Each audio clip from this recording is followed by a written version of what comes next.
Hey guys, எல்லோரும் நல்லா இருக்கீங்களா? நான் இங்கே நல்லா இருக்கேன்.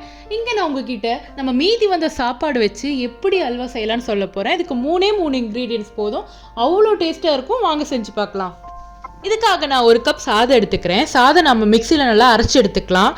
நல்லா அரைச்சி எடுத்த வாட்டி நம்ம ஒரு பேன் வச்சுக்கலாம்.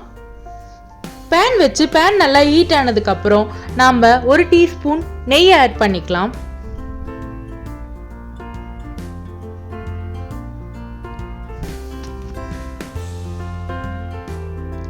நெய் நல்லா சூடானதுக்கப்புறம் கிஸ்மிஸ் அதில் போட்டுருங்க. கிஸ்மிஸ் ஓரளவுக்கு நல்லா கலர் சேஞ்ச் ஆகி வரும்போது எடுத்துருங்க, இல்லைன்னா அது கரிஞ்சு போயிடும்.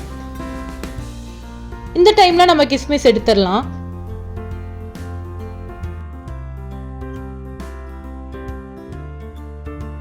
நம்ம அதே பேனில் சாதத்தை போட்டுடலாம். சாதம் போட்ட வாட்டி நல்லாவே கலந்து விடுங்க அந்த நெய்யோட.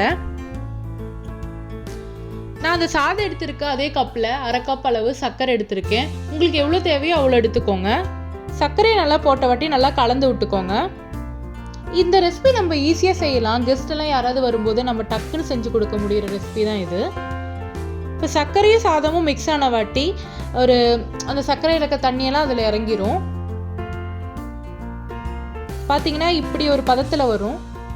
இந்த ஒரு டைமில் நம்ம இதில் கலர் நான் கொஞ்சம் ஆட் பண்ணுறேன். ஜிலேபி பவுட்ரு உங்களுக்கு தேவைன்னா ஆட் பண்ணிக்கோங்க, இல்லைன்னா வேணாம். நல்லா கலந்து விடலாம். அதுக்கப்புறம் நம்ம ஏலக்காய் பொடி 1/4 டீஸ்பூன் ஆட் பண்ணிக்கலாம். நல்ல ஒரு ஃப்ளேவர் கொடுக்கும் அது. அதுக்கப்புறம் நம்ம கிஸ்மிஸ் போட்டுக்கலாம். இந்த டைமில் நல்லாவே நெய் பிரிஞ்சு வந்திருக்கு.